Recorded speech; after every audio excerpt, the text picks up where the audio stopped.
Late summer 1941. The seemingly unstoppable advance of the Axis armies and the fall of Odessa share a variable that will be crucial in determining the fate of Operation Barbarossa. You know, the Wehrmacht may be the best fighting force in the entire world, but without an adequate logistical network, its motorized and panzer divisions could have never pushed so far within just 2.5 months. And so, before diving into the reasons of why Odessa fell so quickly in the hands of the Romanians, let's dive into the most important aspect of this titanic struggle in the East: logistics.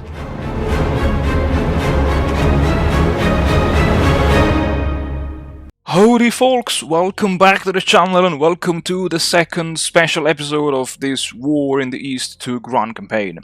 We are now 2.5 weeks into Operation Barbarossa and things are looking pretty much okay-ish according to the plans of the Axis High Command.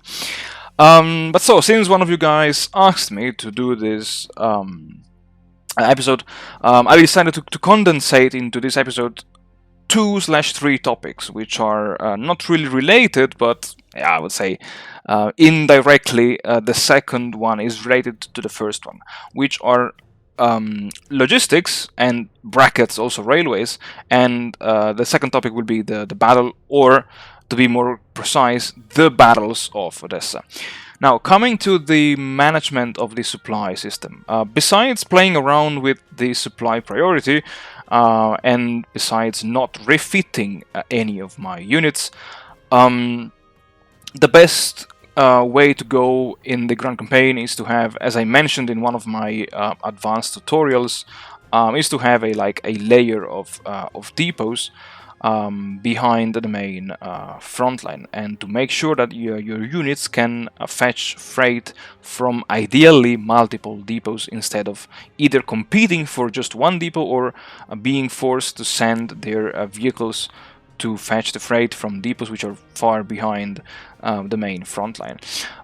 It's also a good idea to have some level 4 depots behind the main front line so that they can stockpile freight, and then by reducing the depot priority you can ship those freight towards depot with a higher priority.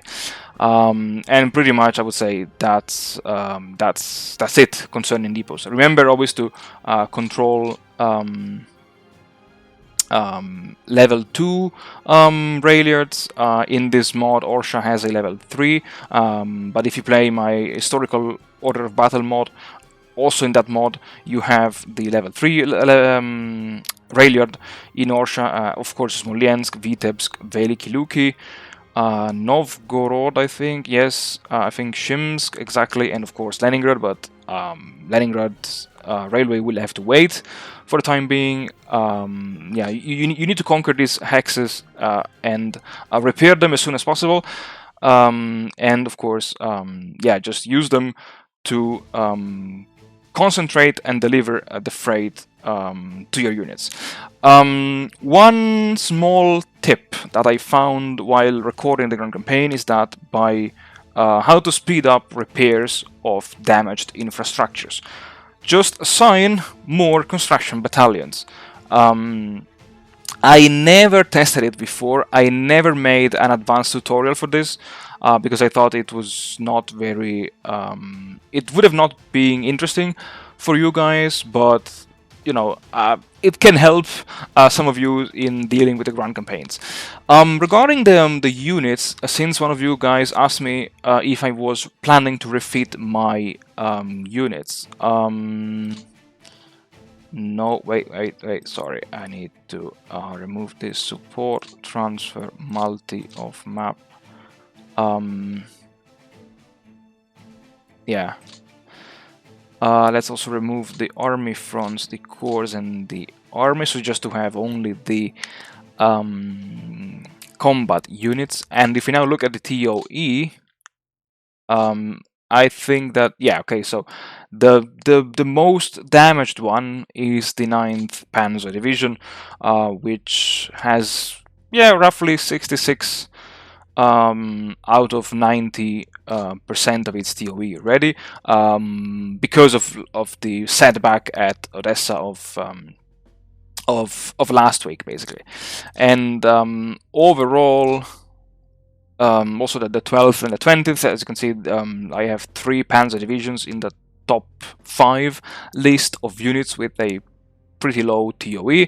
The 295th also has a, I would say, not a very high TOE, also because it's missing rifle squads, light infantry squads, engineer squads, infantry guns, AT guns, and so overall I don't think it's the case to set these units into refit mode. I might refit my units during the October and November break, but not in these, not during these weeks. Let's say they still have a decent firepower, so I'm not willing to sacrifice more freight to just refit 1 unit when more units can benefit from the freight coming from 1 single depot.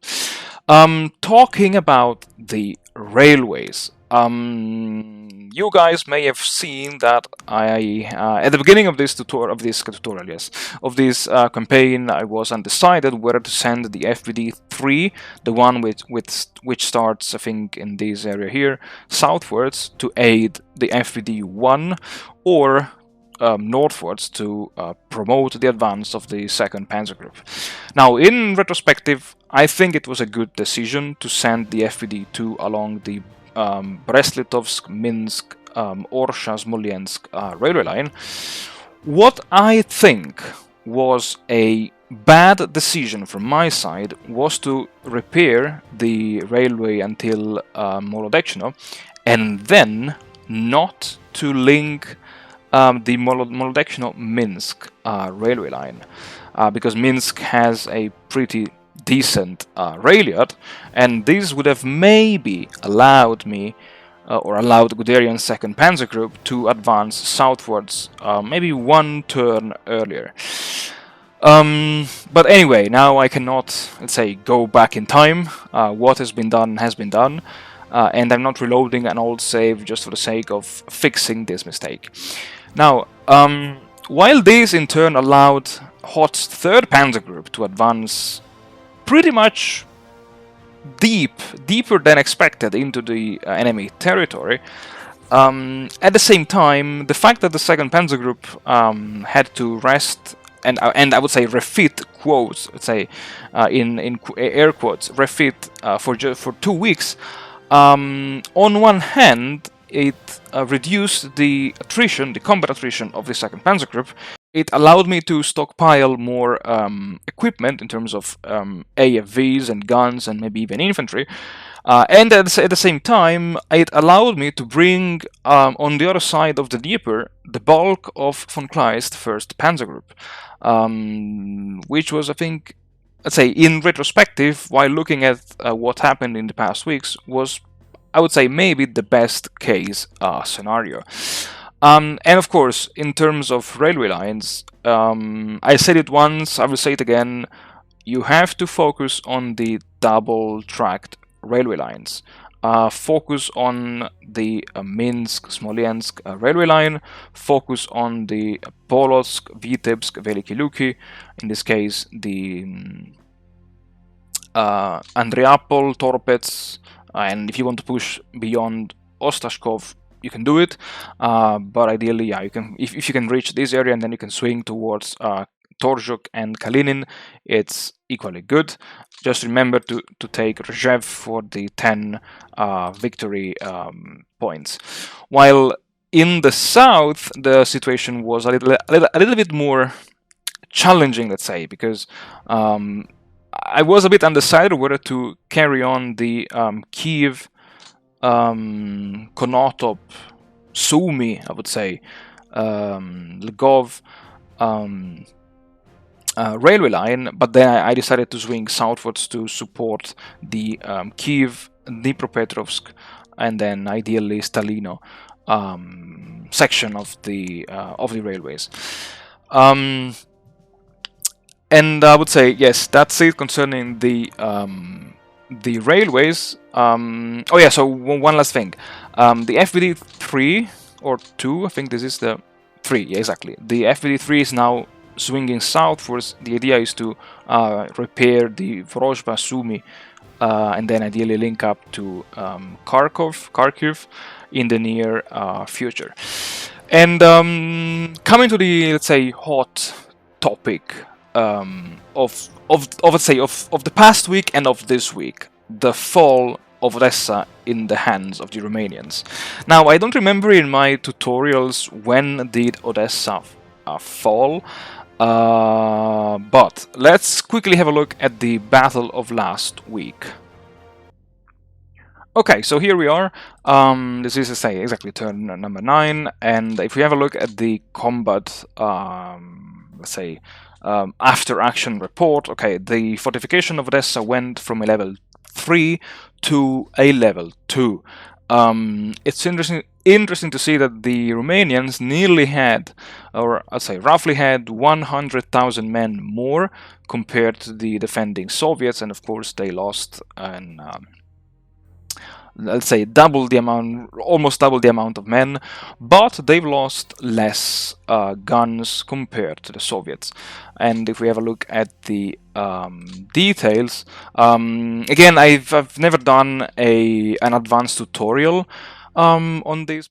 Here we have the details, we have the units, how many were ready, so how many participated into the battle.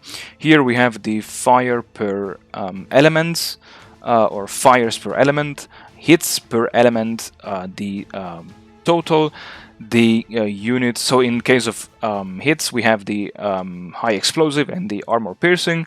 And here we have the total amount of HE hits, how many elements were destroyed, how many were damaged, and how many were disrupted. And this is the maximum range operated by the units. And down below here we have the same for the Soviets. Like we can see that the 76.2 field guns had a pretty decent range. The same is true, let's say, operated at a very decent range. The same is true for the F-22 field guns.